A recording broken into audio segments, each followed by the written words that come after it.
हाय students, myself Keshav Jadhav sir. आज आपण tax assistant याचा जो सब्जेक्ट आहे एक त्याचं नाव आहे अकाउंट. ठीक आहे, टॅक्स असिस्टंटचा सब्जेक्ट आहे त्याचं नाव आहे बाळांनो अकाउंट. हा मेन्सला सब्जेक्ट आहे. ठीक आहे ना. काल परवा दिवशी तुमची प्रीची आन्सर की आलेली आहे आणि त्याच्यामधनं मला असं वाटतं की 54 to 57 याच्यामध्ये कट ऑफ लागू शकतो आणि मुलींचा जो आहे ना तो 44 च्या पुढे लागू शकतो. ठीक आहे ना, हा कट ऑफ लागण्याची शक्यता आहे. आणि मेन्सला टॅक्स असिस्टंटच्या प्रीचा एक पेपर आणि मेन्सचा एक पेपर, बरोबर आहे ना. तर आपला अकाउंट जो आहे ना मेन्सला आहे. मेन्स आहे तुमची 100 मार्क्सची बाळांनो, लक्षात घ्या. मेन्स किती आहे?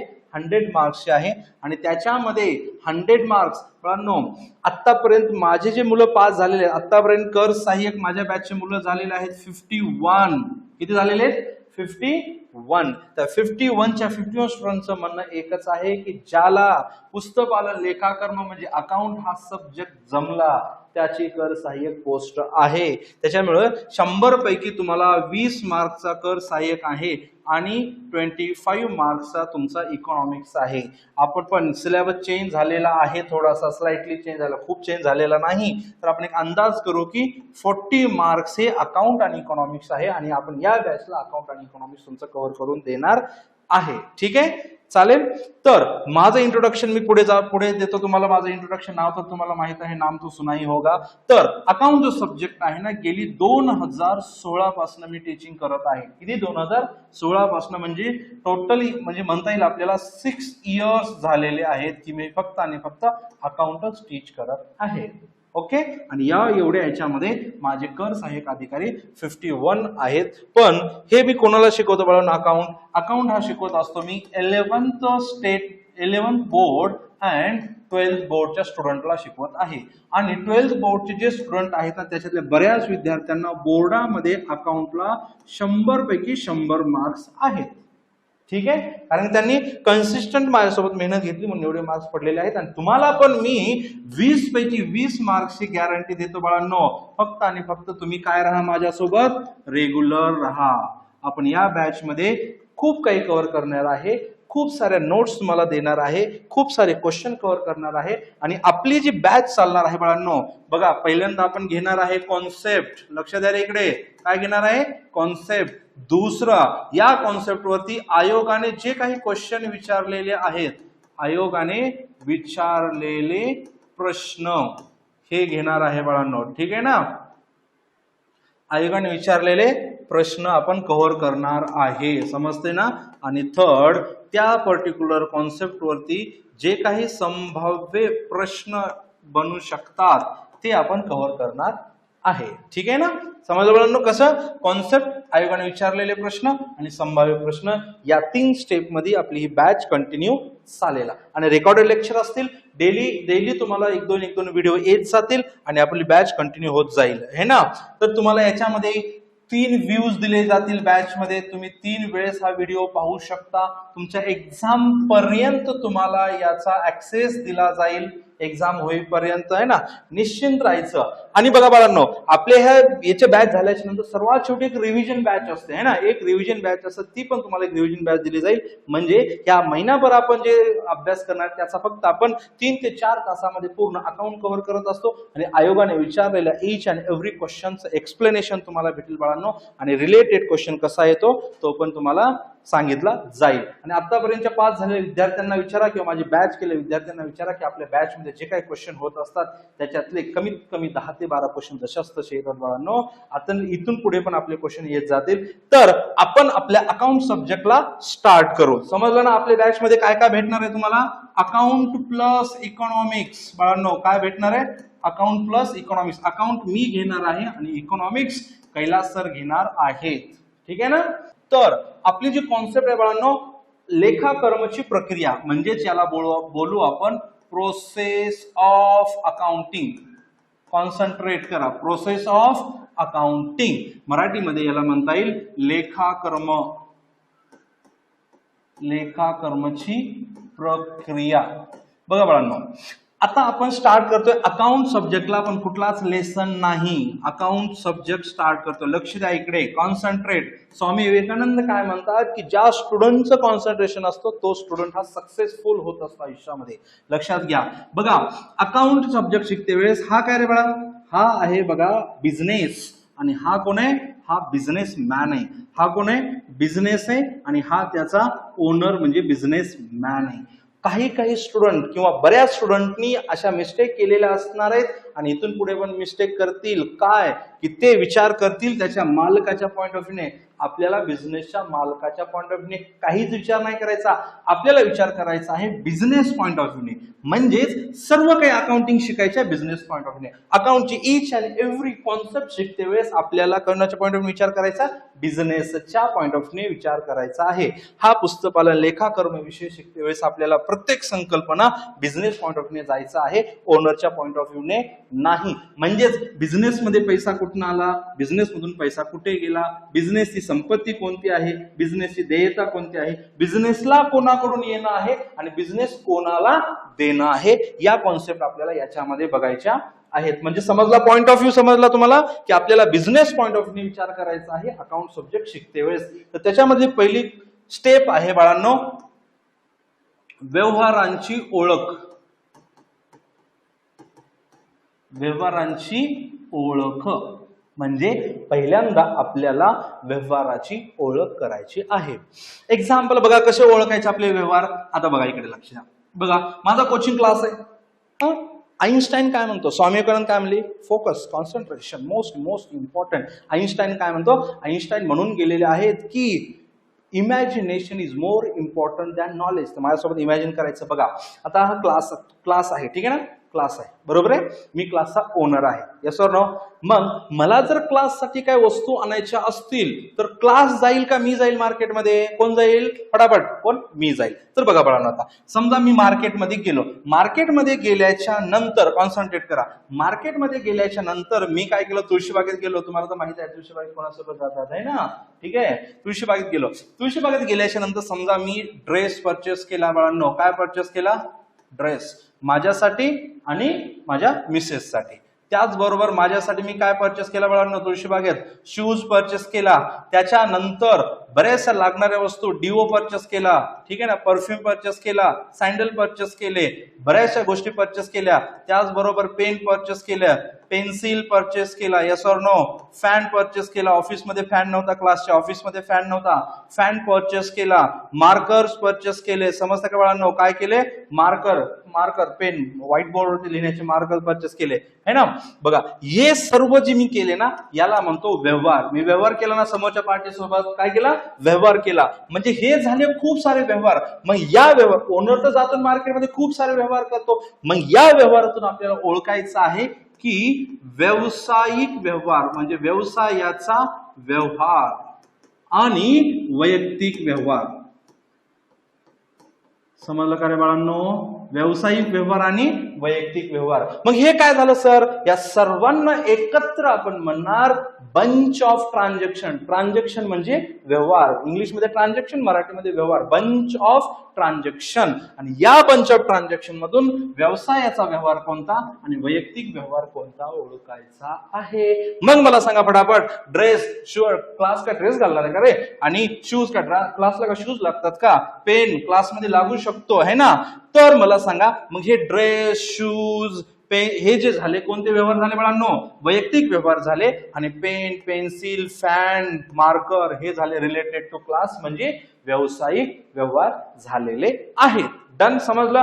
आता माझा पुढचा प्रश्न आहे की मला सांगा आता आपण अकाउंटिंग व्यवसायाची करतोय का ओनरची करतोय बाळा, फटाफट बोल, कशाची करतोय, व्यवसायाची अकाउंटिंग करतोय.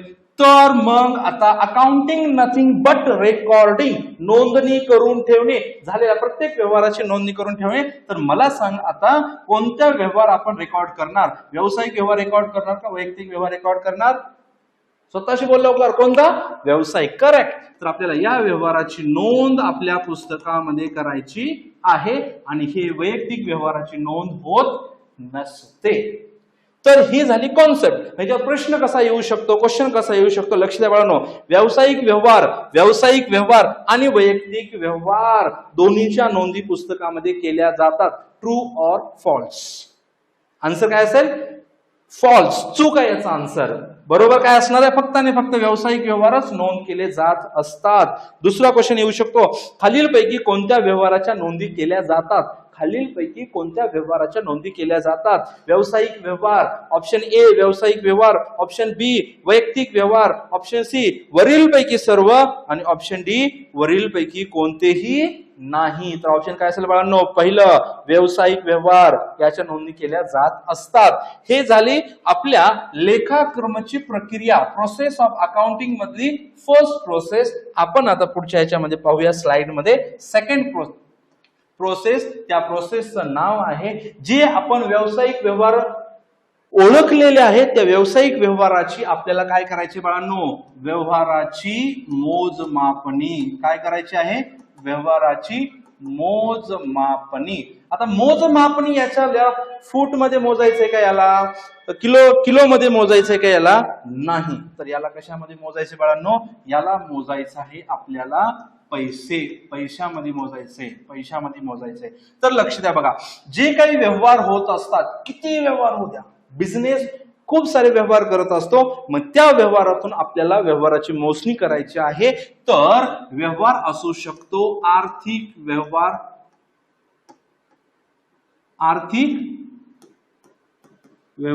किंवा अनार्थिक व्यवहार. कोणते असू शकतात बाळांनो? आर्थिक व्यवहार या नाहीतर अनार्थिक व्यवहार असू शकतात. आर्थिक व्यवहार म्हणजे कोणते म्हणता येईल त्याला? Monetary transaction. कोणते रे? मॉनिटरी. आणि अनआर्थिक म्हणजे कोणते?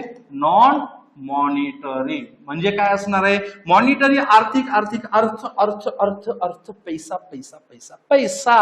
तर आर्थिक म्हणजे ज्या व्यवहारामध्ये पैशाची देवाणघेवाण होत असते. कशाची देवाणघेवाण होते असते? पैशाची देवाणघेवाण होत असते, त्यालाच आर्थिक व्यवहार म्हणतात. पण अनार्थिक व्यवहारामध्ये पैशाची देवाणघेवाण होत नाही. मग कशाची? वस्तूच्या बदल्यात वस्तू दिली जात असते, त्याला म्हणा असतो अनार्थिक व्यवहार. म्हणजेच याला म्हटलं जात असतं बघा बार्टर सिस्टम. म्हणजेच बार्टर म्हणजे एका वस्तूच्या बदल्यात दुसरी वस्तू. तर वस्तू विनिमय काय म्हणायचं त्याला? वस्तू विनिमय पद्धत. काय म्हणायचं रे? वस्तू विनिमय पद्धत. एका वस्तूच्या बदल्यात दुसरी वस्तू. याच्यामध्ये पैसे देवाणघेवाण झाली का? नाही. समजा एक्झाम्पल, माझ्या समोर स्टुडंट आहे, त्याला लिहिण्यासाठी पेन पाहिजे आणि मला लिहिण्यासाठी जर नोटबुक पाहिजे असेल तर मी त्याच्याकडनं नोटबुक घेणार, मी त्याला पेन देणार. एकूणमेकांमध्ये वस्तूंची देवाणघेवाण झाली, पैशाची झाली का? नाही. तुम्ही हिस्ट्री एमपीएससी स्टुडंट आहे, तुम्ही हिस्ट्री पाहिलं असेल. अगोदर काय व्हायचं? मार्केटमध्ये चलन नव्हतं, त्यावेळेस काय होतं? ज्वारीच्या बदल्यात तांदूळ, तांदूळच्या बदल्यात ज्वारी, असं चालायचं ना. म्हणजे वस्तूच्या बदल्यात वस्तू दिली जायची, घेतली जायची, त्याला बोललं जातं वस्तू विनिमय पद्धत. याच्यामध्ये पैसे देवाणघेवाण झाली का? नाही झाली. आणि पैशाची देवाणघेवाण होत असताना याच्यामध्ये पण दोन असतात. एक असतो रोख व्यवहार. रोख म्हणजे काय? आपण बऱ्याचशा टपरीवरती किंवा दुकानावरती लिहिलेलं असतं ना, आज नगद कल उधार. म्हणजेच रोख म्हणजेच नगदी व्यवहार बाळांनो. आणि दुसरे कोणते? उधार व्यवहार. समजत आहे का रे बाळांनो? इझी ना खूप. रोख व्यवहार आणि उधार व्यवहार. समजते? रोख व्यवहार म्हणजे काय? On the spot of transaction, पैशाची देवाणघेवाण झाली, त्याच ठिकाणी पैशाचं शोधन झालं. शोधन म्हणजे पेमेंट झालं. समजते का? त्याला म्हणतो रोख व्यवहार. आणि उधारीचे व्यवहार म्हणजे काय? व्यवहार झाल्याच्या नंतर भविष्यात केव्हाही पैसे दिले जातात, त्याला उधार म्हणतात. भविष्य म्हणजे उद्या, परवा दिवशी, 2 महिने, 4 महिने, 5 महिन्याने केव्हाही पैसे दिले, त्याला काय म्हणलं जातं? उधार ट्रान्झॅक्शन. पण मुलांनो, रोख असो किंवा उधार व्यवहार असो, दोन्ही मध्ये कशाचं देणं घेणं झालेलं आहे? पैसे. म्हणून याला म्हणायचं आर्थिक व्यवहार. आता माझा पुढचा प्रश्न आहे तुम्हाला की आर्थिक व्यवहार आणि अनार्थिक व्यवहार याच्यापैकी कोणत्या व्यवहाराच्या नोंदी व्यवसायाच्या पुस्तकात करायच्या? 5 सेकंड देतो, खुद से बोलो बेटा. कौन से ट्रांजैक्शन बेटा? आर्थिक व्यवहार लिखे जाते हैं, अनार्थिक व्यवहार बुक में रिकॉर्ड नहीं करते। सर ऐसा क्यों? बिजनेस चलता है पैसा कमाने के लिए ना बेटा, बिजनेस है तो पैसा आएगा पैसा जाएगा, कॉमन सेंस है। मैं क्या बोल रहा हूं, अकाउंट में 80% कॉन्सेप्ट कॉमन सेंस के, सिर्फ बिजनेस माइंड लगाओ बेटा। बिजनेस चलता है, पैसे के ले आता है पैसा जाता है, यहां पे पैसों का लेन देन हो रहा है क्या? नहीं, यहां पे पैसों का लेन देन हो रहा है, तो कौन से ट्रांजेक्शन रिकॉर्ड हो गए? आर्थिक ट्रांजैक्शन रिकॉर्ड हो गए, आर्थिक व्यवहार, इसको इंग्लिश में बोला जाता है मॉनेटरी ट्रांजैक्शन। और इस कॉन्सेप्ट के ऊपर बेटा क्या बोल रहा हूं मैं, इस कॉन्सेप्ट के ऊपर क्वेश्चन आके गया है 2015 में, 22 फेब 2015 इस साल इस कॉन्सेप्ट के ऊपर एक क्वेश्चन आके गया है, आगे भी आ सकता है। तो सर क्वेश्चन बताओ ना? नहीं बेटा, क्वेश्चन मैं कब बताऊंगा? बैच में बताऊंगा, डोंट वरी। इसमें एक तो क्वेश्चन आके गया है, मैं इसके रिलेटेड 10-12 क्वेश्चन बताऊंगा। और ये छोटी कॉन्सेप्ट नहीं है, बहुत बड़ी कॉन्सेप्ट है, सिर्फ इंट्रो चल रहा है, अब भी आगे बढ़ते बेटा प्रोसेस में। और इस प्रोसेस में इस जो सेकंड प्रोसेस हो चुकी उसके ऊपर 2-3 क्वेश्चन लेते बेटा। चलो बेटा, फर्स्ट क्वेश्चन बघा, खालीलपैकी कोणत्या व्यवहाराच्या पुस्तकामध्ये नोंदी ठेवल्या जातात? खालीलपैकी कोणत्या व्यवहाराच्या पुस्तकामध्ये नोंदी ठेवल्या जात असतात? पहिला व्यवहार ऐका बाळांनो, नगदी व्यवहार, नगदी व्यवहार, रोख नगदी व्यवहार। दूसरा उधार व्यवहार। थर्ड वरील पैकी सर्व, म्हणजे दोन्हीच्या दोन्ही। आणि फोर्थ ऑप्शन आहे वरील पैकी कोणतेही नाही। तर आन्सर कोणता असेल? थर्ड आन्सर असेल वरील पैकी सर्व, म्हणजे रोख व्यवहार उधारीचे व्यवहार दोन्हीही रेकॉर्ड केले जात असतात। रेकॉर्ड म्हणजे त्याची नोंद करून ठेवणे। सेकंड, फक्त नगदी व्यवहाराच्या नोंदी केल्या जातात, फक्त नगदी व्यवहाराच्या नोंदी केल्या जातात, फक्त नगदी व्यवहाराच्या नोंदी केल्या जातात, फक्त नगदी व्यवहाराच्या नोंदी केल्या जातात। चूक की बरोबर? फटाफट आन्सर द्यायचं, स्वतःशी बोलायचं बाळांनो, कारण की ऑनलाईन आहे, तुम्ही समोर नाहीत आणि मी पण तुमच्या समोर नाही। स्वतःशी बोलायचं आहे, स्वतःशी बोलायचं आहे, तरच ऑनलाईन क्लास माझाच नसेल तर कुठल्याही सब्जेक्टच्या क्लासचा फायदा तुम्हाला तेव्हाच होईल बाळांनो, जेव्हा तुम्ही स्वतःशी बोलाल। तर फटाफट बोलायचं, चला मला सांगा, फक्त रोख व्यवहार नोंद केले जातात का? नाही, उधार व्यवहार पण नोंद केले जात असतात। पण क्वेश्चन काय आहे? फक्त नगदी व्यवहाराच्या नोंदी पुस्तकात केल्या जातात। True or false? चूक की बरोबर? आन्सर काय मग याचं? चूक आन्सर असणार आहे। पुढे जाऊ बाळांनो, आर्थिक व्यवहार आणि अनार्थिक व्यवहार दोन्हीच्या नोंदी पुस्तकामध्ये केल्या जातात। क्वेश्चन कुठे बाळा? आर्थिक व्यवहार आणि अनार्थिक व्यवहार दोन्हीच्या नोंदी पुस्तकात केल्या जात असतात। करतात का दोन्हीच्या नोंदी? केव्हाच नाही, फक्त आणि फक्त आर्थिक व्यवहाराची नोंद होत असते, अनार्थिक व्यवहाराची नोंद होत नाही। म्हणजे हा पण आन्सर काय? फॉल्स, चूक आहे। फोर्थ एमसीक्यू, डॅश डॅश व्यवहाराच्या पुस्तकामध्ये नोंदी केल्या जातात। कोणत्या व्यवहाराच्या नोंदी केल्या जात असतात? आर्थिक व्यवहार। बघा क्वेश्चन ऑप्शन देऊ शकतात, रोख व्यवहार, उधारीचे व्यवहार है ना, आणि अनार्थिक व्यवहार, आणि खाली ऑप्शन देऊ शकतात ओनली ए, ओनली बी, एबीसी, एबीडी, कुठलेही आन्सर देऊ शकत असतात। तर समजून घ्यायचं, आर्थिक व्यवहाराची नोंद पुस्तकामध्ये केली जात असते, अनार्थिक व्यवहाराची नोंद करत नाही। कारण कॉमन सेंस, बिझनेस म्हणल्याच्या नंतर पैसा आएगा पैसा जाएगा, पैसा कमाया जाएगा पैसा दिया जाएगा। चलो आगे बढ़ते बेटा, नेक्स्ट स्लाइड, थर्ड स्टेप में की तरफ बढ़ते हैं। थर्ड में आता है बेटा दस्तऐवज। क्या आता है बेटा? दस्तऐवज। दस्तऐवज, दस्तऐवज म्हणजे काय बाळांनो? डॉक्युमेंट्स। दस्तऐवज म्हणजे काय म्हणायचं असतं? डॉक्युमेंट्स। यस और नो? क्या होता है बेटा? डॉक्युमेंट्स। तर बघा डॉक्युमेंट्स मध्ये काय काय असू शकते? कुठल्याही जर आपण एखादा व्यवहार केला तर त्याची पावती असू शकते, है ना। जर आपण बँकेमध्ये गेलं, बँकेसोबत जर काही व्यवहार केले असतील, ट्रान्झॅक्शन केले असतील, तर बँक डॉक्युमेंट असतात का नसतात रे बाळांनो? तुम्ही जर समजा ब्रँड फॅक्टरी किंवा तुळशी बागेमध्ये गेलात किंवा कुठेही गेलात, जर तुम्ही एखादी वस्तू खरेदी केली तर त्याची पावती घेता ना, आणि त्या पावतीच्याच साहाय्याने पुस्तकामध्ये नोंदी केल्या जात असतात।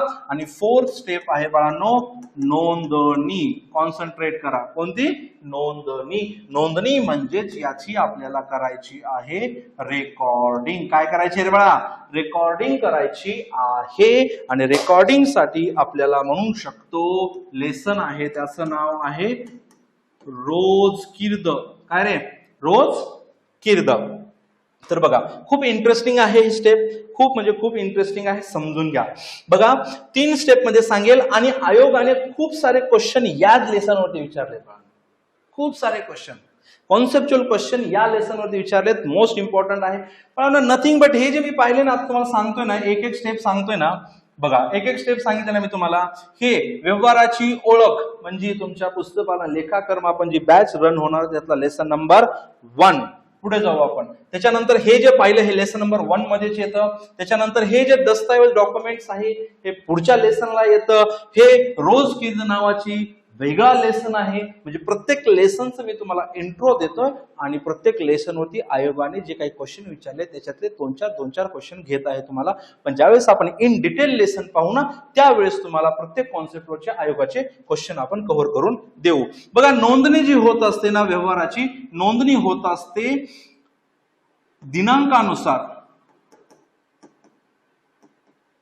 दिनांकानुसार म्हणजेच तारखेनुसार. कशानुसार होत असते बाळांनो? तारखेनुसार होत असते. आणि यालाच म्हटलेलं आहे कालक्रमानुसार. कसं रे? कालक्रमानुसार. म्हणजेच याला इंग्रजीमध्ये क्रोनॉलॉजिकल ऑर्डर. कसली ऑर्डर? Chronological order. आपण रोजकीर्दमध्ये जे रेकॉर्डिंग करणार आहे, नोंदणी करणार आहे, ती दिनांकानुसार करणार आहे, कालक्रमानुसार करणार आहे. आणि सर्वात पहिले व्यवसायाचा कुठलाही व्यवहार होऊ द्या आणि त्या व्यवहाराची नोंदणी सर्वात प्रथम नोंदणी कुठे केली जात असते? तर प्रथम जी नोंदणी आहे ना, ती नोंदणी रोजकीर्दमध्ये केली जात असते. प्रथम नोंदणी कुठे केली जात असते? रोजकीर्दमध्ये केली जात असते. म्हणून याला म्हटलेलं जात असतं प्रथम नोंदीचे पुस्तक. काय म्हणतात याला? प्रथम नोंदीचे पुस्तक म्हणत असतात. समजलं बाळांनो? काय याच्यामध्ये दिनांकानुसार, तारखेनुसार नोंदणी होईल, त्यालाच म्हणलं जातं कालक्रमानुसार. दिनांकानुसार एंट्री होते म्हणूनच कालक्रमानुसार म्हणलं जातं. आणि प्रथम नोंदणी केली जाते रोजकीर्दमध्ये, म्हणून रोजकीर्दला म्हणलं जातं प्रथम नोंदीचे पुस्तक म्हटलं जात असतं. समजलं हे? आता बघा, आयोगाने प्रश्न कसे विचारलेले आहेत. फेब्रुवारी 2015 आयोगाचा प्रश्न घेतला मी. व्यापार विषयक व्यवहाराच्या नोंदी. काय म्हणतोय? व्यापार विषयक. कुठे बाळांनो? बघा, कॉन्सेप्च्युअल. Concept most important. आपण कोणाच्या नोंदी करायच्यात? व्यवसायाच्या ना, व्यापाराच्या नोंदी करायच्यात ना, मालकाच्या करायच्यात का? वैयक्तिक नोंदी करायच्यात का? नाही, व्यवसायाच्या नोंदणी करायच्या आहेत आपल्याला. तर लवकर बघा क्वेश्चन कसा आहे. व्यापार विषयक व्यवहाराच्या नोंदी ज्या पुस्तकात केल्या जातात त्या पुस्तकाला काय म्हणतात? रोजकीर्द म्हणतात. पुढे जाऊ आपण बाळांनो. दुसरा क्वेश्चन, जून 2015 व्यापाराच्या दैनिक म्हणजे दिनांकानुसार ज्या एंट्री होतात ना, डेली दैनिक नोंदीचे मूळ पुस्तक, प्रथम नोंदीचे पुस्तक, मूळ पुस्तक, यालाच प्रथम नोंदीचे आणि दुसरं नाव काय म्हणू शकतो आपण? मूळ पुस्तक. कोणते बाळा? रोजकीर्द आहे ना. आणि पुढचा क्वेश्चन आयोगाने विचारलेला आहे. डिसेंबर 2017 आणि 2018 दोन वेळेस क्वेश्चन येऊन गेले बाळांना. आयोगाने प्रश्न विचारलेला आहे दोन वेळेस. कोणत्या ह्याच्यावरती? Chronological order. व्यापाराच्या रोजकीर्द ही कालक्रमानुसार बनवली जाते. रोजकीर्द कशी बनवली जाते?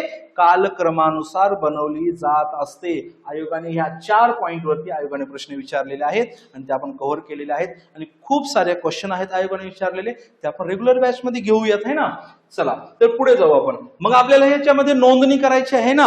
कशाची? व्यवहाराची नोंदणी करायची ना. मग नोंदणी करण्यासाठी एक फिक्स फॉर्मॅट असू शकतो का? कशाही नोंदणी करणार नाही. अकाउंटिंगने एक फिक्स फॉर्मॅट दिलेला आहे, तो रोजकीर्दचा आपण फॉर्मॅट घेऊ बाळांनो. लक्ष द्या. बघा, ऑनलाईनला पेशन्स खूप महत्वाचे आहे. तुम्ही पेशन्स ठेवा शेवटपर्यंत. आणि आपले व्हिडिओज मोठे नसणार आहेत, अर्ध्या तासाचे व्हिडिओ असतील. लक्षात घ्या बाळांनो. बघा, पहिला जो कॉलम आहे ना, तो दिनांकचा आहे. ठीक आहे. त्याच्यानंतरचा कॉलम जो आहे ना, तो तपशीलचा आहे.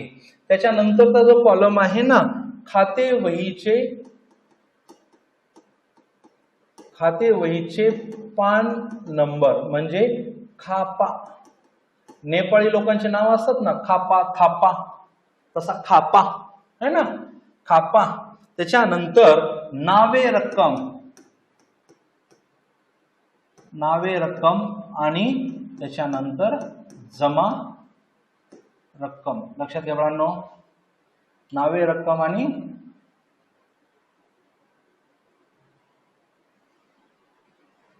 कॉन्सन्ट्रेट, नावे रक्कम आणि जमा रक्कम. ठीक आहे ना. नावे म्हणजे डेबिट, रुपीज आणि जमा म्हणजे क्रेडिट रुपीज. चला सांगणार आहे सर्व, टेन्शन नाही घ्यायचं, निवांत बसायचं आणि फ्री माइंडेड बसायचं, लोड घ्यायचा नाही. बघा दिनांक कॉलममध्ये काय लिहायचं असतं, सर्वात अगोदर वर्ष लिहायचं असतं, त्याच्यानंतर महिना लिहायचा असतो आणि त्याच्यानंतर लिहायची असते तारीख, म्हणजे दिनांक लिहायचे असते, तारीख. ठीक आहे ना, तारीख लिहायची असते. मग तपशील मध्ये काय लिहायचं असतं, बघा याच्यामध्ये आपल्याला रेकॉर्डिंगची करायची आहे ना, लक्षात घ्या बाळांनो, याच्यामध्ये आपल्याला नोंदणी रेकॉर्डिंग करायची आहे ना. काही रूल्स आहेत, काही नियम आहेत. कशाचे नियम आहेत, नावे व जमा करण्याचे नियम आहेत. म्हणजे जेवढे काही व्यवहार होतील ना, त्या व्यवहारामध्ये दोन खाते बनत असतात. किती खाते बनतात बाळांनो, दोन खाते बनतात. आणि त्या दोन खात्यामध्ये एक खातं असतं नावे आणि दुसरं खातं असतं जमा. एवढंच लक्षात घ्या. कसे जमा असणार, कसे नावे असणार, कोणते खाते असणार हे आपण बॅच मध्ये बघणार आहे. फक्त आता तुम्ही लक्षात घ्या की दोन खाते बनतील, एक खातं असेल नावे, एक खातं असेल जमा. बघा मग नावे आणि जमा करण्याचे काही नियम असतील, त्या पद्धतीने आपण पुढे आता तुम्हाला लगेच सांगणार आहे. मी नावे आणि जमा करण्याचे नियम कसे असते तुम्हाला लगेच सांगणार आहे. बघा याच्यामध्ये काय लिहायचं, सर्वात अगोदर जे खाते नावे झालेले आहे, जे खाते नावे झाले आहे ते पहिल्या लाईनला लिहायचे, पहिल्या लाईनला. आणि त्याच्या खाली जमा खाते लिहायचे, म्हणजे जे खाते जमा झाले ते लिहायचं. याच्यात काय लिहिले बाळांनो, आपण नावे खाते लिहिले ना, इकडे लक्ष द्या. बघा याच्यामध्ये काय लिहिलं, कॉन्सन्ट्रेट करा, 100% कॉन्सन्ट्रेशन पाहिजे. याच्यामध्ये काय लिहिलं आपण, नावे खाते, येस ऑर नो, आणि इकडे काय जमा खाते. बघा नावे खाते रक्कम म्हणजे तपशील मध्ये जे खाते नावे झाले त्याचीच अमाऊंट रक्कम इथे लिहायची बाळांनो. ठीक आहे ना. आणि इकडे तपशील मध्ये जे खाते जमा झालेलं आहे त्याचीच रक्कम कुठे लिहायची आहे, रक्कम जमा रक्कम खात्यामध्ये त्याची रक्कम लिहायची आहे. पण याच लाईन मध्ये नाही लिहायचं. बघा नावे झाले ना, एक्झाम्पल बघा, हा पण अशी लाईन घेऊया, अशी एक लाईन आहे पकडू आहे ना, आणि ही दुसरी लाईन आहे. तर याच लाईन मध्ये लिहायचं, इकडे डॅश करायचं, आणि जमाच्या लाईन मध्ये जमाचं लिहायचं, इकडे डॅश करायचं. पण सर हे तुम्ही का सांगता, याच्यावरती आयोगाने प्रश्न विचारलेला आहे का, यस बाळा प्रश्न विचारलेला आहे. बघ कोणतं, रोज किर्दच्या, ही काय बाळा रोज किर्द, कॉन्सन्ट्रेट कर, चाल बघ काही रोज किर्द आहे. काय म्हटले, रोज किर्दच्या डॅश डॅश रकान्यामध्ये रोज किर्द करताना नोंद केली जात नाही. तर कुठे नोंद केली नाही, दिनांक मध्ये आपण नोंद केली, वर्ष महिना दिनांक. तपशील मध्ये नावे खात्याची रक्कम, जमा खात्याची रक्कम, नावे रक्कम मध्ये अमाऊंट आणि जमा रक्कम मध्ये पण अमाऊंट लिहिली. पण हा जो खाते खापा जो रकाना आहे याच्यामध्ये आपण काही लिहिलं नाही आणि लिहित पण नसतात.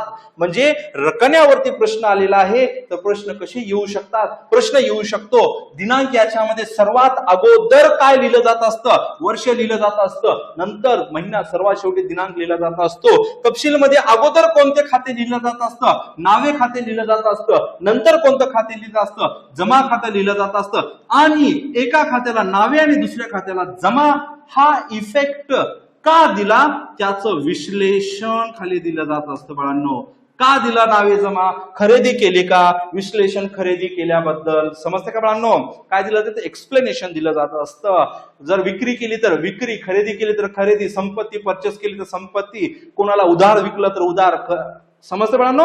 तर त्याचं विश्लेषण असतं. तर याच्यावरती पण प्रश्न विचारला जाऊ शकतो, प्रश्न येऊ शकतो. विश्लेषण कोणत्या रकान्यामध्ये लिहितात, नावे रक्कम, जमा रक्कम, खापा, तपशील, दिनांक कोणत्या तपशील मध्ये लिहिलं जात असतं. आणि प्रश्न येऊ शकतो नावे रक्कम रकान्यामध्ये कोणत्या खात्याची रक्कम लिहायची, जमा खात्याची का नावे खात्याची, तर कोणत्या नावे खात्याची लिहायची. आणि जमा रक्कम रकान्यामध्ये कोणत्या खात्याची रक्कम लिहायची, जमा खाते या खात्याची रक्कम लिहायची असते. असे प्रश्न येऊ शकतात बाळांनो. हा लेसन मोस्ट इम्पॉर्टंट आहे. आणि ज्याला रोजकिर्द हा लेसन समजतो त्याला पूर्ण अकाउंटिंग समजते, पूर्ण लेसन समजतो. मग सर हे नावे आणि जमा करण्याचे नियम सांगा ना मला आता. चला बाळांनो लक्ष द्या. नियम, नावे आणि जमा करण्याचे नियम, दोन अप्रोच आहेत. एक ट्रॅडिशनल अप्रोच आहे आणि एक मॉडर्न अप्रोच आहे. आणि दोन्ही अप्रोच मी तुम्हाला सांगणार आहे. आयोगाने एकच दिलाय पण मी तुम्हाला दोन्ही शिकवणार आहे. तुम्हाला जो इझी वाटेल ते तुम्ही घेऊ शकता. Just 1 minute.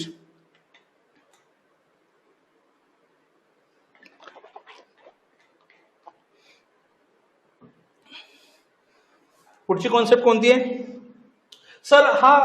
सर एक मिनिट, हा जो क्वेश्चन आहे ना याच्यावरती रोज कीर्तमध्ये डॅश डॅश रकान्यामध्ये काही लिहिले जात नाही. कोणता रकाना?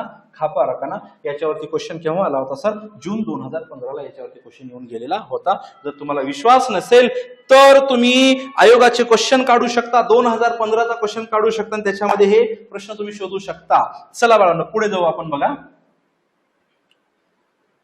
नियम, नावे आणि जमा करण्याचे नियम. किती नियम आहेत? ऍज पर ट्रॅडिशनल अप्रोच 3 नियम आहेत. कोणकोणते? एक आहे वैयक्तिक खात्याचा नियम, वैयक्तिक खाते. दुसरा आहे नामधारी वास्तविक खाते आणि थर्ड आहे नामधारी. बाळांनो common sense, common sense, common sense. चला एक एक नियम घेऊ आपण. पहिला नियम घेऊ वैयक्तिक खाते. आणि ज्यांनी ज्यांनी माझी बॅच केलेली आहे, जे जे कॉमर्सचे स्टुडंट आहेत त्यांना तुम्ही विचारू शकता. ज्याला हे नियम येतात, ज्याला हे नियम येतात, ज्याला हे नियम कॉन्सेप्च्युअली समजतात आणि ज्याला या नियमांचं इम्प्लिकेशन येतं त्याला अकाउंट 100% येतं. बाळांनो तुम्ही फक्त नियम जरी छान समजून घेतलात हे, तर तुम्हाला कमीत कमी 10 मार्क पडले म्हणून समजा. कमीत फक्त नियमावरती 10 मार्क कव्हर होऊन जातात. पण ती एक टेक्निक आहे, त्याचे मार्क मिळण्याचे मी तुम्हाला हळूहळू बॅच मध्ये सांगेल. बघा वैयक्तिक खाते सर्वात अगोदर समजून घेतलं पाहिजे की हा खात्याचा नियम कोणाला अप्लाय होतो. जर नियम असतो तर कोणाला तरी ऍप्लिकेबल होत असतो ना. स्टुडंटला नियम ऑन टाइम आलं पाहिजे. हा स्टुडंटसाठी नियम आहे, applicable to student, yes or no. तर हा नियम कोणाला अप्लाय होणार? तर हा नियम अप्लाय होणार वैयक्तिक खाते. जसे वैयक्तिक व्यवहार होते तसे वैयक्तिक खाते म्हणजे हा नियम अप्लाय होणार एका व्यक्तीला. कोणाला अप्लाय होणार? व्यक्तीला. कोणाला अप्लाय होणार आहे बाळांनो? व्यक्तीला. मग व्यक्ती कोणकोणत्या असतात? व्यक्ती असते एक आर्टिफिशियल पर्सन आणि नॅचरल पर्सन, म्हणजे कृत्रिम व्यक्ती आणि नैसर्गिक व्यक्ती. Artificial person and natural person, कृत्रिम व्यक्ती आणि नॅचरल पर्सन, नैसर्गिक व्यक्ती. आपण कोण आहेत? नैसर्गिक नॅचरल पर्सन आहेत, है ना. आणि जे बिझनेस असतात, ऑल बिझनेस, ऑल बिझनेस म्हणजे ज्या ठिकाणी ज्या ऑफिसमध्ये पैशाची देवाणघेवाण होते त्या सर्वांना म्हटलेलं आहे आर्टिफिशियल म्हणजे नॅचरल कृत्रिम व्यक्ती. एक्झाम्पल म्युनिसिपल कॉर्पोरेशन, पैशाची देवाणघेवाण होते त्या पण काय असणार आहे? आर्टिफिशियल कृत्रिम व्यक्ती असणार आहे. कोचिंग क्लास आर्टिफिशियल पर्सन, कृत्रिम व्यक्ती. तुम्ही ज्या ठिकाणी पैसा देवाणघेवाण करणार म्हणजे बिझनेस, ज्या ठिकाणी बिझनेस होतो त्याला काय म्हटलं जातं बघा? आर्टिफिशियल पर्सन, कृत्रिम व्यक्ती. मग व्यक्ती म्हटल्याच्या नंतर काहीतरी घेतो आणि काहीतरी देतो. समजतं का मुलांनो? कॉमन सेन्स आहे, काही अवघड नाही. अकाउंट खूप इझी आहे. बघा व्यक्ती म्हटल्याच्या नंतर, व्यक्ती म्हटल्याच्या नंतर काहीतरी घेतो किंवा त्याच्या बदल्यात देतो. Yes or no?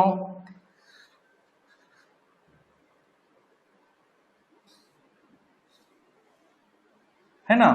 काहीतरी घेतो किंवा त्याच्या बदल्यात काहीतरी देतो. समजतं का बाळांनो?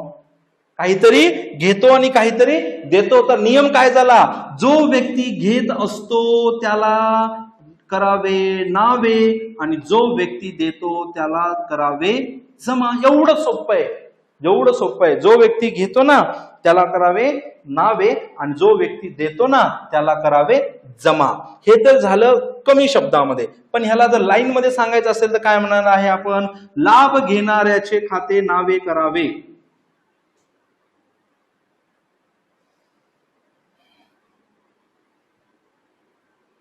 बघा लाभ घेणाऱ्याचे खाते नावे करावे आणि जो लाभ देणार आहे देणाऱ्याचे खाते जमा करावे. म्हणजे लाभ घेणाऱ्याचे खाते नावे आणि लाभ देणाऱ्याचे खाते जमा. इंग्लिश मध्ये डेबिट द रिसिव्हर, घेणारा म्हणजे रिसिव्हर आणि गिव्हर म्हणजे देणारा. Debit the receiver, credit the giver. जो लाभ घेतो त्याचे खाते नावे, जो लाभ देतो त्याचे खाते जमा करावे. सर याच्यावर आयोगाने प्रश्न विचारला का? यस, जून 2015 प्रश्न विचारलेला आहे. जशा तसा नियम विचारलेला आहे. वैयक्तिक खात्याचा नियम सांगा, त्याच्या खाली सर्व खात्यांचे नियम म्हणजे वास्तविक खात्याचा नियम आणि नामधारी खात्याचा नियम, तिन्ही नियम दिलेले. याच्यामधला वैयक्तिक खात्याचा नियम ओळखा कोणता, असा प्रश्न आयोगाने विचारलेला होता. आणि याच्यावरती प्रश्न विचारू शकतो आयोग की वैयक्तिक खात्याचा नियम कोणाकोणाला ऍप्लिकेबल होतो, तो विचारू शकतो. आणि आपण म्हणू शकतो त्याला आर्टिफिशियल पर्सन, नॅचरल पर्सन नाही, कृत्रिम व्यक्ती, नैसर्गिक व्यक्ती नाही. चला तर बाळांनो पुढे जाऊ आपण आता. दुसरा नियम वास्तविक खाते. वास्तविक खाते, हा वास्तविक खात्याचा नियम जो आहे ना ऍप्लिकेबल होत असतो बाळांनो संपत्तीला. कोणाला ऍप्लिकेबल होतो? संपत्ती. काही जुन्या मुलांना आठवण येत असेल संपत्तीची कॉन्सेप्ट काय आहे.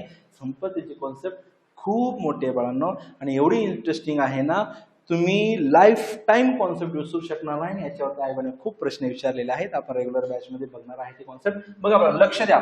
संपत्ती म्हणजे काय? एक्झाम्पल, हा जो डिजिटल बोर्ड आहे हे माझ्या क्लासची संपत्ती आहे. समजते बाळांनो, हे काय संपत्ती आहे. हा जो पेन आहे मी लिहिण्यासाठी यूज करतो, ही काय माझी संपत्ती आहे. जो फॅन आहे, एसी आहे, हे जे सेटअप केलेला आहे स्टुडिओ सेटअप, ही काय आहे? क्लासची संपत्ती आहे. समजते का? संपत्ती म्हणजे काय समजलं? संपत्ती म्हणजे व्यवसायाला त्याचा life time long term, life time म्हणण्यापेक्षा लॉंग टर्म बेनिफिट भेटतो, त्याला म्हटलं जात असतं संपत्ती. मग संपत्ती म्हणल्याच्या नंतर एक्झाम्पल, जर समजा माझ्याकडे फॉर्म मध्ये मी खूप एनर्जेटिक पेन असा हे केला आणि हा बोर्ड खराब झाला, तर मला काय करायला लागेल? याच्या जागी न्यू बोर्ड परचेस करायला लागेल, डिजिटल बोर्ड, आणि हा विकायला लागेल. म्हणजे काय झाली? एक संपत्ती बिझनेस मध्ये येते, तर याच ठिकाणी दुसरी संपत्ती बिझनेस मधून जाते. सिंपल आहे ना बाळांनो. वास्तविक खाते ऍप्लिकेबल टू संपत्ती, ऍप्लिकेबल टू असेट्स. काही संपत्ती येते, काही संपत्ती जाते. समजते? एक्झाम्पल, समजा हा फॅन जर खराब झाला तर हा फॅन आपण काय करणार? विकणार मार्केटमध्ये, कारण की भंगारमध्ये विकणार. ही गेली, याच्या ठिकाणी नवीन फॅन बसायला लागेल. आली, क्लासमध्ये बेंचेस असतात, एखादा बेंच जर तुम्ही भांडण केले, उचलू आपटलं, एमपीएससी म्हणल्यानंतर स्पोर्ट, तुम्ही ग्राउंडला जाता, काही पहिलवान असतात असे मस्त येतात, उचलू आपटले तुम्ही आणि बेंचेस खराब झाला, बेंच तुटला, तर मला काय करायला लागेल? तो बेंच विकायला लागेल आणि त्या ठिकाणी नवीन बेंच आणायला लागेल. म्हणजे एक संपत्ती गेली, दुसरी संपत्ती आली. म्हणजे संपत्ती येते किंवा जाते. तर नियम काय झाला बाळांनो? जी संपत्ती बिझनेस मधून जात असते, येत असते, त्याला इफेक्ट द्यायचा असतो नावे, आणि जी संपत्ती बिझनेस मधून जात असते त्याला इफेक्ट द्यायचा असतो जमा. तर हा नियम कसा झाला बाळांनो? येणाऱ्या संपत्तीचे खाते नावे करावे, जाणाऱ्या संपत्तीचे खाते जमा करावे. काय नियम झाला? येणाऱ्या संपत्तीचे खाते नावे करावे आणि जाणाऱ्या संपत्तीचे खाते जमा करावे. समजतं का बाळांनो? येणाऱ्या संपत्तीचे खाते नावे आणि जाणाऱ्या संपत्तीचे खाते काय करावे? जमा करावे. समजलं का रे? इझी आहे ना? खूप इझी आहे बाळांनो, खूप इझी आहे, खूप इझी आहे. बघा काय म्हटलं? येणाऱ्या संपत्तीचे खाते काय करावे? नावे, आणि जाणाऱ्या संपत्तीचे खाते काय करावे? जमा करावे. इझी आहे, खूप इझी. समजलं पाहिजे की कशाला कोणता नियम अप्लिकेबल होत असतो. सर मग याच्यावरती आयोगाने प्रश्न विचारले का? यस बाळांनो, 2016-2017 या 2 वर्षी आयोगाने या नियमावरती जशाच तसा प्रश्न विचारलेला आहे. पण संपत्ती ही कॉन्सेप्ट खूप मोठी आहे आणि त्याच्यामध्ये पण प्रश्न विचारलेले आहेत. समजते का बाळांनो? त्या संपत्ती कॉन्सेप्ट मध्ये पण प्रश्न विचारलेले आहेत, ते आपण रेग्युलर बॅच मध्ये घेणार आहे इन डिटेल. आपण आयोगाचे प्रश्न प्लस संभाव्य प्रश्न पण घेणार आहे. पुढचा नियम आहे बाळांनो नामधारी. चला लक्ष द्या इकडे. थर्ड नियम कोणता आहे? नामधारी खाते. कोणता नियम आहे? नामधारी खाते. हा जो नियम आहे ना, हा नियम ऍप्लिकेबल होत असतो खर्च आणि उत्पन्न. खर्च आणि उत्पन्न म्हणजे जे काही खर्चाचे खाते असतील, बिझनेसला जो काही खर्च होत असेल त्याला नावे करायचं आणि बिझनेसला जे काही उत्पन्न होत असेल त्याला काय करायचं, जमा करायचं असतं. खर्च म्हणजे काय, मिळालेल्या मोबदल्याच्या बदल्यात आपण जर पैसे दिले तर त्याला खर्च म्हणत असतात. तुम्ही सकाळी सकाळी जाता आणि पोहे खाता, सुशीलचे पोहे खाता, तुम्ही त्याला 20 रुपये देता, त्याच्या बदल्यात तुम्हाला पोहे भेटले, तुम्ही त्याला 20 रुपये दिले, मिळालेल्या मोबदल्याच्या बदल्यात 20 रुपये दिले. प्रेमाचा चहा यासाठी तुम्ही 10 रुपये देता है ना, चहा पिता सॅटिस्फॅक्शन भेटतं, तो झाला खर्च तुमचा, तुमच्या पॉईंट ऑफ ने खर्च झाला. पण प्रेमाचा चहा या बिझनेसच्या पॉईंट ऑफ ने त्याने मोबदला दिला, त्याच्या बदल्यात पैसे कमावले, त्याने पैसे आले म्हणजे उत्पन्न. म्हणजे सिंपल आहे बाळांनो, जर पैसे जात असतील तर खर्च, आणि बिझनेसमध्ये जर पैसे येत असतील तर त्याला उत्पन्न म्हणायचं असतं. आणि जे काय उत्पन्न असतं त्याला जमा इफेक्ट द्यायचा, आणि जो खर्च असतो त्याला नावे इफेक्ट द्यायचा. ठीक आहे ना बाळांनो. तर याच्यावरती प्रश्न विचारले का सर, या डिसेंबर 2018 याच्यावरती क्वेश्चन विचारलेला आहे, या नियमावरती क्वेश्चन विचारलेला आहे, नामदारी खाते या नियमावरती प्रश्न विचारलेला आहे बाळांनो, मोस्ट इम्पॉर्टंट. तर बघा आता आयोगाने काय विचारलेले क्वेश्चन तर मी घेतलेलेच आहेत, पण काही संभाव्य प्रश्न कसे असू शकतात आणि कसे येऊ शकतात मी तुम्हाला सांगतो. हा समजा की तुमचा सेमिनार सुरू आहे, डेमो लेक्चर आहे, तर त्याच्यामध्ये फर्स्ट आहे रोजकीर्दवरती. रोजकीर्द हे व्यापाराचे मूळ नोंदीचे पुस्तक आहे. ट्रू फॉल्स, मूळ नोंदीचे, यस ऑर नो, यस. रोजकीर्द ही दैनंदिन नोंद वही आहे, करेक्ट. रोजकीर्द हे मूळ प्रविष्टीचे पुस्तक आहे, मूळ नोंदीला दुसरा शब्द प्रविष्टी. रोजकीर्द मध्ये व्यवहारांची नोंद दररोज केली जाते व सर्व व्यवहारांची सरळ नोंदणी रोजकीर्द मध्ये सर्वप्रथम केली जाते. म्हणजे सर्वप्रथम नोंदणी रोजकीर्द मध्ये होत असते. आणि याच्या पुढच्या स्टेपला जाऊ बाळांनो आपण, त्याचं नाव आहे विभागणी. काय, विभागणी. म्हणजेच याला म्हणू शकतो आपण, जसं ती नोंदणीला रोजकीर्द होतं, विभागणी म्हणजे तुमची खातेवही. बरोबर आहे ना, समजतंय. बघा लक्ष द्या, खातेवही म्हणजे काय, रोजकीर्द मध्ये लक्ष द्या बाळांनो,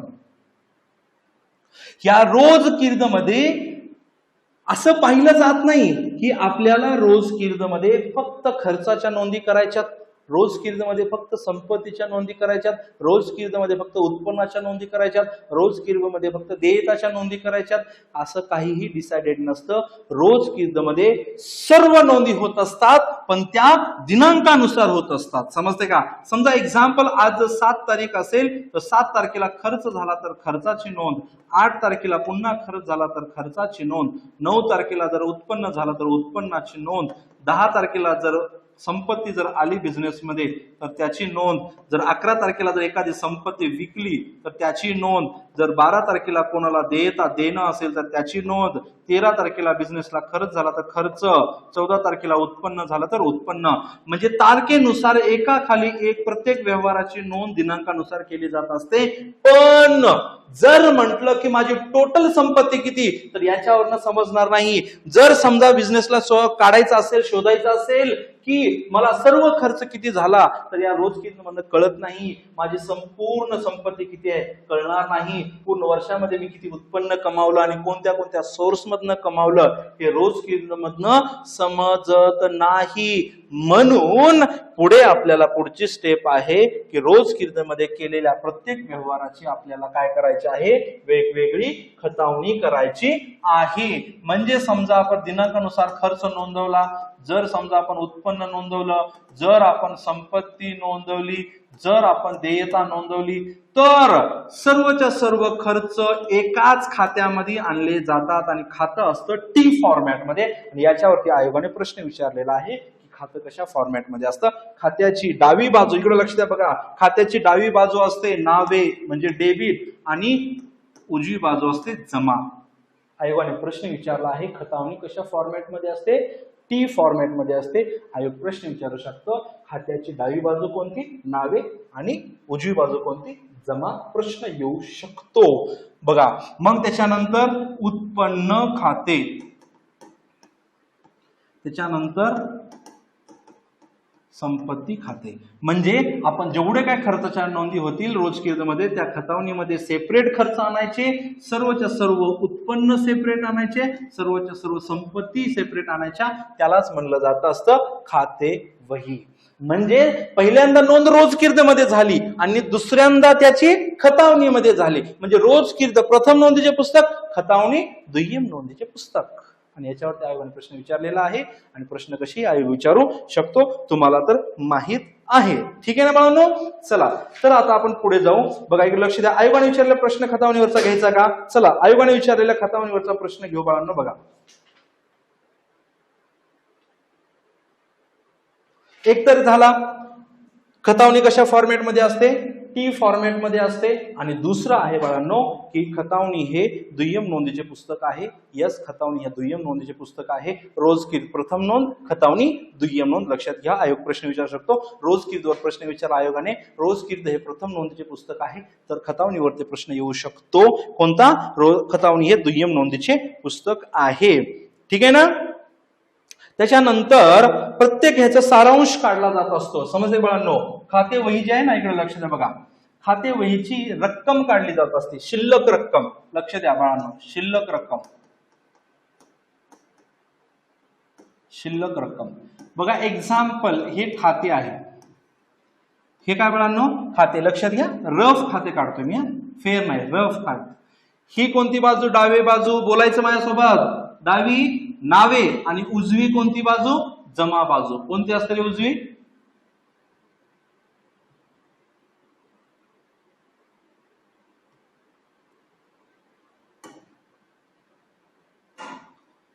उजवी बाजू कोणती असते? जमा.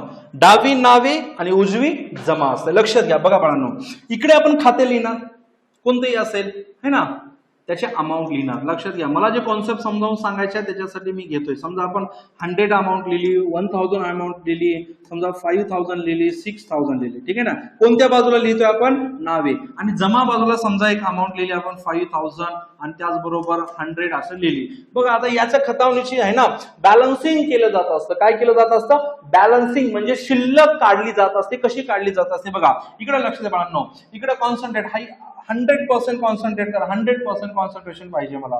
100% कॉन्सन्ट्रेशन पाहिजे. कोणीही इकडे तिकडे बघणार नाही. बघा नावे बाजूची टोटल किती येणार आहे? सर्वात अगोदर काय करायचं? टोटल करायचं असतं. ज्या बाजू टोटल जास्त येत असते असे खाते वही काढल्याचे लिहिल्याच्या नंतर सर्वात अगोदर उसको क्या करना है बेटा? प्यार से देखना है. कैसे देखना? प्यार से देखना. प्यार से देखने के बाद जिस साइड का टोटल ज्यादा आएगा वो लेना है सबसे पहले. इस साइड का टोटल ज्यादा था, कितना आता है? 11, 12 और 12,100. ये टोटल ऑपोजिट साइड, मतलब नावे बाजूची टोटल किती आहे? 12,100. ऑपोजिट बाजू जमा बाजूला घ्यायची 12,100 आणि याच्यामधून ही टोटल मायनस करायची. तर तुमचा आन्सर किती येईल बाळांनो? 7,000. किती येईल? 7,000. ती आहे तुमची नावे शिल्लक. काय बाळा? नावे शिल्लक. काय?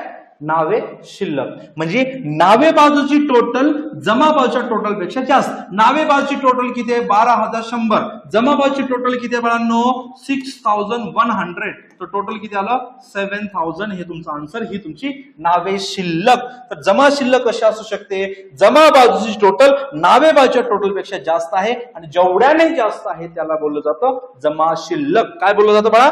जमा शिल्लक. लक्ष दे रे बाळा, जमा शिल्लक बोललं जात असतं. जर समजा इकडची टोटल, आता समजा एक्झाम्पल आपण हेच कंटिन्यू करू. एक्झाम्पल आहे ना, एक्झाम्पल हेच कंटिन्यू करू. समजा 6,100 आहे आणि इकडे ना कॉन्सन्ट्रेट करा बाळांनो, कॉन्सन्ट्रेट करा. आपण खूप डिटेलमध्ये रेग्युलर बॅच मध्ये बघणार आहे. हा फक्त तुमच्यासाठी डेमो आहे. काय बाळा? डेमो आहे. जर समजा फक्त आणि फक्त इकडे किती आहे? 1000 आहे. ठीक आहे ना. किती? 1000 आहे. तर किती येणार आन्सर? मग लवकर सांग रे, किती येणार? काय करायचं अगोदर? याला प्रेमाने पाहायचंय ना. प्यार से देखना इसको, प्यार से देखो. प्यार से देखने के बाद, प्यार से देखो, इसका टोटल 6,100 और इधर 1,100. कितना आंसर आएगा? क्रेडिट साइड का टोटल मतलब नावे बाजूचं टोटल किती आहे रे? 6,100 मायनस 1,100. किती येतं आन्सर? किती येतं? 5,000. म्हणजे तुझी आली जमा शिल्लक किती रे? 5,000. किती आली? 5,000. आता कॉन्सेप्ट कशा आहेत? क्वेश्चन कसा येऊ शकतो? नावे शिल्लक जमा बाजूला येते आणि जमा शिल्लक नावे बाजूला. म्हणजे दोन वेगवेगळ्या कॉन्सेप्ट आहे. नावे बाजू नावे शिल्लक, जमा बाजू जमा शिल्लक. समजते का? म्हणजे नावे शिल्लक येत असते जमा बाजूला, जमा शिल्लक येत असते नावे बाजूला. आणि याला आपण इन डिटेल कोणत्या लेसन मध्ये बघणार आहे? खतावणी. आणि या नावे शिल्लक आणि जमा शिल्लक वरून आपण बनवली जात असते तेरीज. काय बनवतात रे? तेरीज बनवत असतात आणि तेरीज वर्ण अंतिम खाते येत असतात. अंतिम खाते बनवत असतात या आणि अंतिम खात्यामध्ये येत असतं व्यापारी खाते. लक्ष द्या रे, व्यापारी खाते येतं. दुसरं काय येतं? नफा तोटा खाते. खायचा तोटा नाही तुमचा, लगे लायब्ररीमध्ये तुम्ही असा करत बसता, तो तोटा नाही. नफा तोटा खाते म्हणजे नुकसान आहे. आणि ताळेबंद. काय येतं? ताळेबंद आहे ना. व्यापारी खाते याच्यामधनं आपल्याला दोन आन्सर भेटू शकतात. एक ढोबळ नफा, ढोबळ नफा किंवा ढोबळ तोटा. इकडे प्रत्यक्ष नफा म्हणजे नेट प्रॉफिट आणि नेट लॉस. त्याला म्हणू शकतो आपण शुद्ध नफा आणि शुद्ध तोटा. आणि ताळेबंद मध्ये काय? संपत्ती आणि देयताची नोंद असते. संपत्ती म्हणजे येणं आणि देणं याची नोंद ताळेबंद मध्ये केली जात असते. आणि हे अंतिम खाते नेहमी वर्षाच्या शेवटी बनवले जात असते. कधी? वर्षाच्या शेवटी. वर्षाच्या शेवटी बनवले जात असते. आणि वर्षाचा शेवट आपल्या 31st होत नसतो. 31st पार्टी आपली बसायची पार्टी 31st इकडे शेवट होत नसतो. तर याचा वर्षाचा शेवट होत असतो अकाउंटिंगचा 31 मार्च. त्याच्यावर क्वेश्चन येऊ शकतो. अंतिम खाते कोणत्या तारखेला बनवले जात असतात? तर नेहमी 31 मार्चला बनवले जात असतात. पण हे कोण सांगितलं? Income tax act. Income tax ऍक्टने सांगितलेलं आहे की अकाउंटिंग जे आहे ना अंतिम खाते 31 मार्चलाच बनवले जात असतात. तर याच्यावरती प्रश्न येऊन गेलेला आहे. ढोबळ नफा आणि शुद्ध तोटा याच्यावरती प्रश्न येऊन गेलेले आहेत. तुम्हाला ढोबळ तोटा, शुद्ध नफा याच्यावरती प्रश्न येऊ शकतात. संपत्ती देयता याच्यावरती प्रश्न येऊ शकत असतात बाळांनो. ओके. तर आपली रेग्युलर असे तुम्हाला रोजच्या रोज व्हिडिओज येत जातील. रेग्युलर बॅच आपली कंटिन्यू होत राहील. जर तुम्हाला काही डाऊट्स असतील तर तुम्ही डाऊट विचारत चला. आणि प्रत्येक वीकचे डाऊट आपण ते डाऊट सॉल्व्ह करणार आपल्या युट्यूब चॅनलवरती. आणि प्रत्येक बाळांनो तुम्ही ऑनलाईन बॅचला आहे त्याच्यामुळे प्रत्येक डाऊट हा तुम्ही लिहून ठेवला पाहिजे. काय म्हणतो मी? प्रत्येक डाऊट हा लिहून ठेवला पाहिजे आणि तो डाऊट तुम्ही मला व्हॉट्सअप करायचा आहे. आणि माझा व्हॉट्सअप नंबर आहे बाळांनो 9067475742. Only WhatsApp. कारण की माझ्या पूर्ण दिवसभर बॅचेस असतात. मी फ्री नसतो. माझे मॉर्निंगला कॉलेज असतं, त्याच्यानंतर तुमचे बॅचेस असतात, त्याच्यानंतर माझे 11-12च्या बॅचेस असतात, त्याच्यानंतर बीकॉमचे बॅचेस असतात. म्हणजे माझ्या आयुष्यामध्ये फक्त माझं पहिलं प्रेम अकाउंट. ठीक आहे ना? फक्त हेच आहे. आणि ते तुम्ही डाऊट विचारू शकता मला व्हॉट्सअप करून, फोन करायचा नाही. तर आपण भेटू पुढच्या व्हिडिओमध्ये. रेग्युलर बॅचला आपण पहिला लेसन सुरू करू बाळांनो. चला तर भेटू नेक्स्ट व्हिडिओमध्ये. Bye bye. Take care.